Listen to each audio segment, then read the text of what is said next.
بنت عبداللہ نے کراچی سے پوچھا ہے، تقدیر میں سب لکھا ہے تو عمل کا کیا فائدہ؟ جب تقدیر میں سب کچھ لکھ دیا جاتا ہے تو پھر محنت اور عمل کرنے کا کیا فائدہ؟ کیونکہ ہونا تو وہی ہے جو اللہ نے لکھ دیا ہے۔ دیکھیے، اللہ تعالیٰ کو تو سب چیزوں کا علم پہلے سے موجود ہے، تو اللہ تعالیٰ نے اسی حساب سے سب چیزوں کو لکھ لیا۔ اللہ کو پتہ ہے کون جنت میں جائے گا، کون جہنم میں جائے گا، کون اچھے اعمال کرے گا، کون برے اعمال کرے گا، تو جو لکھا ہوا ہے اسی حساب سے ہوتا ہے۔ تو اللہ کے علم میں پہلے سے یہ بات موجود ہے، اللہ کا علم کامل ہے، اور جو کچھ اللہ نے اس علم کے حساب سے لکھ دیا وہ اسی طرح سے ہوتا چلا جا رہا ہے۔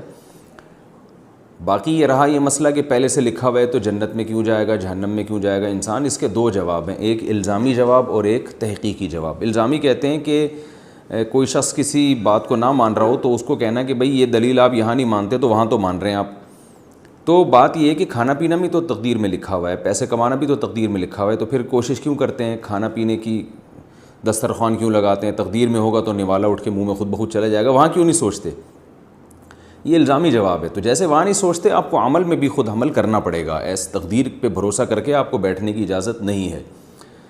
اب ظاہر ہے وہاں کھانے پینے میں اور اپنے دنیا کے معاملات میں آپ تقدیر پہ بھروسہ اس لیے نہیں کرتے کہ آپ کو پہلے سے پتہ نہیں ہے کہ کیا لکھا ہے۔ آپ کو پہلے سے معلوم نہیں ہوتا کہ آپ کی تقدیر میں رات کا کھانا لکھا ہے کہ نہیں لکھا، تو آپ کھاتے ہیں اور کھانے کے بعد پتہ چلتا ہے کہ لکھا ہوا تھا تبھی کھایا ہے آپ نے۔ تو یہ آزمائش ہے کہ ہمیں پہلے سے تقدیر کا علم نہیں ہے۔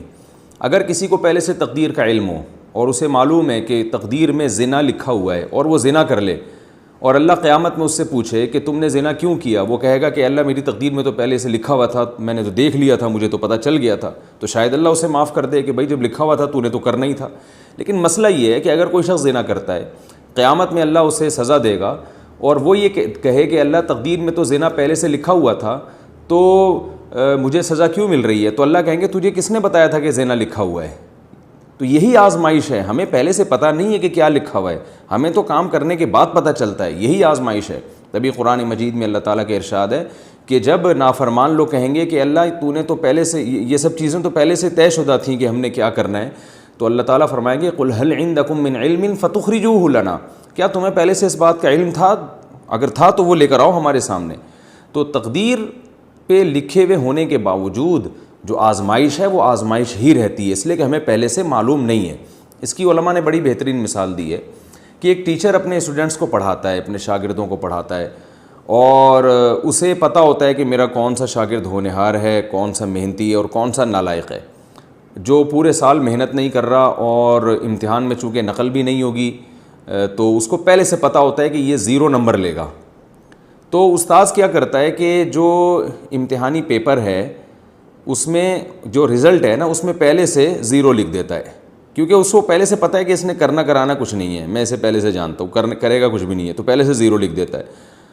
اور جس کے بارے میں استاذ کو معلوم ہے کہ یہ 100 نمبر لازمی لے گا، یہ ہونہار طالب علم ہے، مجھے اس کا پتہ ہے کہ یہ کبھی بھی یعنی ایسا نہیں کرتا کہ محنت نہ کرے اور اس کا دماغ بھی اچھا ہے، تو استاذ نے پہلے سے رزلٹ میں 100 نمبر ڈال دیے۔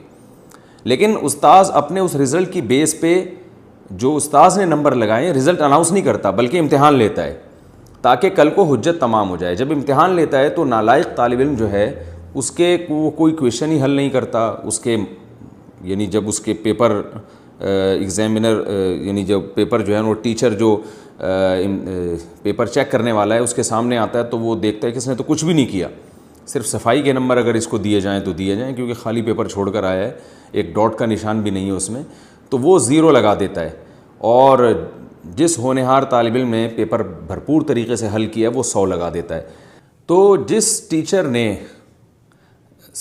یعنی جب عملی طور پر امتحان لیا گیا تو نالائق طالب علم کے 0 نمبر آئے، اور جو ہوشیار تھا، ذہین تھا، محنتی تھا، اس کے 100 نمبر آئے۔ اب طالب علم کو کہیں سے پتہ چل گیا کہ میرے ٹیچر نے تو پہلے ہی سے 0 لگایا ہوا تھا، اور جو ذہین ہے اس کو پتہ چل گیا کہ پہلے سے ہی 100 لگایا ہوا تھا۔ تو اب نالائق طالب علم جس نے محنت نہیں کی، امتحان پاس نہیں کیا، کیا وہ اس بیس پہ اس رزلٹ کو مسترد کر سکتا ہے کہ جی آپ نے تو پہلے ہی 0 لگا دیا تھا؟ اگر وہ کیس کرے اور کہے کہ ٹیچر سے کہ آپ نے تو رزلٹ کے پیپر میں پہلے ہی 0 لگا دیا تھا، تو جو ٹیچر ہے نا وہ یہ کہے گا کہ تم یہ نہ دیکھو کہ میں نے لگایا تھا نہیں لگایا، تم یہ دیکھو میں نے صحیح لگایا تھا غلط لگایا تھا۔ مجھے چونکہ پتہ تھا کہ تم نالائق ہو تو میں نے تمہیں آزمایا ہے اور تم اس امتحان میں ناکام ہوئے ہو. تو مجھے پہلے سے علم تھا کہ ناکام ہوئے ہو, لہٰذا میں نے پہلے ہی لگا دیا تھا کیونکہ میرا علم کامل ہے. تو انسان سے تو پھر بھی غلطی ہو سکتی ہے, وہ جس طالب علم کو 0 نمبر دینے چاہیے اس کو 50 دے سکتا ہے, 20 نمبر دے سکتا ہے, لیکن اللہ سے غلطی نہیں ہوتی. تو اللہ تعالیٰ نے چونکہ تقدیر کا علم مخفی رکھا ہے, لہذا ہماری اب آزمائش اس میں یہ ہے کہ ہمیں نہیں پتہ کہ ہم جنت میں جائیں گے جہنم میں جائیں گے, ہمارے مقدر میں گناہ لکھا ہے نیکی لکھی ہے. ہمیں عمل کرنا ہے. حدیث میں آتا ہے اعملوا فکل میسر لما خلق لہ, جس نے جہاں جانا ہے وہ ویسے اعمال کرتا ہے. تو آپ اچھا عمل کر کے دیکھیں, اگر آپ اچھا عمل کریں گے, کوشش کریں گے, تو اللہ کا وعدہ ہے عمل کی توفیق ملے گی آپ کو. اور جب عمل کی توفیق ملے گی تو اللہ کا وعدہ ہے اچھا عمل اس کی علامت ہے کہ آپ کے مقدر میں جنت لکھی ہوئی ہے. اور آپ برائی کر کے دیکھیں, اگر آپ برائی کرنے کی کوشش کرتے ہیں تو آپ سے برائی ہوگی, اور جب برائی ہوگی آپ سے تو یہ اس کی علامت ہے کہ آپ کی قسمت میں برائی لکھی ہوئی تھی. اور پھر اس کی بیس پر جب آپ جہنم میں جائیں گے, اللہ ہم سب کو پناہ میں رکھے, تو یہ اس کی علامت ہے آپ کے مقدر میں جہنم لکھی ہوئی تھی. لیکن یہ مقدر پہلے سے معلوم نہیں ہے, آپ کے کرنے کے بعد پتہ چلتا ہے. تو آپ کو اللہ نے اختیار دیا ہے کہ آپ نیکی کریں تو نیکی کرتے چلے جائیں گے, برائی کریں تو برائی کرتے چلے جائیں گے.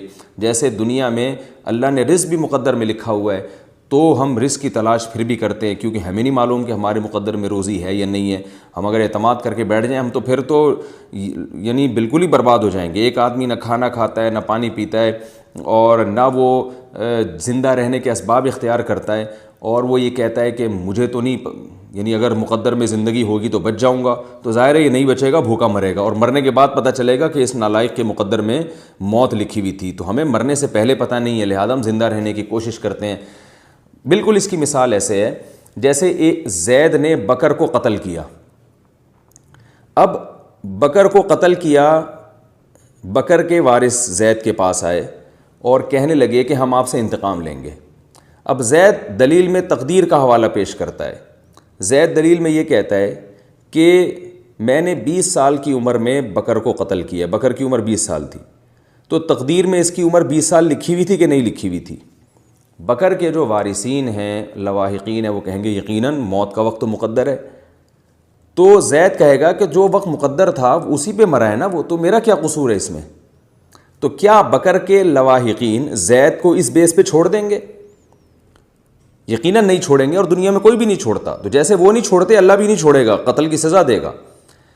وجہ اس کی ہے کہ بکر کے وارثین زید کو یہ کہیں گے کہ اس نے 20 سال میں, اس کی عمر تو 20 سال ہی تھی, لیکن تجھے کس نے بتایا تھا کہ اس نے 20 سال میں مر جانا ہے؟ ظاہر سے تو یہی لگ رہا تھا کہ ابھی مزید زندہ رہے گا, آپ نے جا کے اس کو گولی مار دی ہے. تمہیں کس نے بتایا تھا؟ تو تم نے تو اپنے حساب سے اس کو وقت سے پہلے مارا ہے. وہ تو اللہ کے علم میں یہ بات تھی نا, تمہارے علم میں تھوڑی تھی. پھر بھی اگر زید کی سمجھ میں نہ آئے نا, یہ دلیل سمجھ میں نہ آئے, تو میں پھر بکر کے وارثوں کو یعنی مشورہ دوں گا کہ آپ بندوق اٹھا کے زید کو گولی مار دیں. اور جب گولی مارنے لگیں اور زید چیخے چلائے تو پھر زید کو آپ بھی یہ کہیں کہ تمہاری بھی عمر اتنی لکھی ہوئی تھی, لہذا اگر تم نے بکر کو مار دیا یہ جرم نہیں ہے, تو ہمارا تمہیں مارنا بھی جرم نہیں ہے. تو اس سے پتہ چلتا ہے کہ بھائی جو چیز لکھی ہوئی ہے وہ تو لکھی ہوئی, انڈرسٹوڈ ہے, وہ اللہ کے علم ہے, ہمیں معلوم نہیں کیا لکھا ہوا ہے. تو ہم اس ظاہر ہی کے مکلف ہیں. ہم سے جو ہم کر رہے ہیں اپنے اختیار سے, ہم سے اس کے بارے میں سوال کیا جائے گا, اور اسی بیس پہ جنت اور جہنم اللہ نے رکھی ہے. تو تقدیر کا عقیدہ اپنی جگہ بالکل درست ہے, لیکن اس بیس پر ہم عمل کو چھوڑ نہیں سکتے. اور ہمیں جو جنت ملے گی تو اچھے اعمال, وہ اعمال جو ہم نے اپنے اختیار سے کیے ہیں, اور جہنم میں کوئی جائے گا تو وہ اپنے ان اعمال کی وجہ سے جو اس نے اپنے اختیار سے کیے ہیں. اللہ تعالیٰ سے دعا ہے کہ اللہ تعالیٰ ہمیں نیک اعمال کی توفیق دے تاکہ ہم جنتی قرار پائیں, اور برے اعمال سے اللہ تعالیٰ ہماری حفاظت کرے تاکہ ہم جہنم سے ہمیشہ کے لیے محفوظ ہو جائیں.